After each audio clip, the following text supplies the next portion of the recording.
Dopo il ritorno alla vittoria in campionato, l'Umana Reyer si conferma anche in Europa con il primo successo sul parquet del Palasport a Liercio contro i turchi per un risultato finale di 76-65, una vittoria di cui la squadra aveva estremamente bisogno. È una vittoria molto importante perché venivamo da due sconfitte un po' diverse in Coppa, una buonissima partita con Partizan e una partita diciamo buona a tratti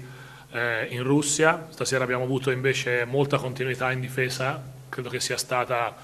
ancora una volta la consistenza difensiva a fare la differenza, così come era successo domenica, ma come sta succedendo ormai da un po' di partite, deve essere sempre il nostro marchio di fabbrica. Sotto questo aspetto ho avuto qualcosa da tutti, da chiunque è andato in campo. Credo che la chiave sia stata limitare assolutamente i giocatori più importanti, come Liojeski, Meia, Filip, che fino adesso avevano segnato molto, lasciando naturalmente per forza un po' più spazio dentro l'area, dove sapevamo di poter contare su tre numeri 5.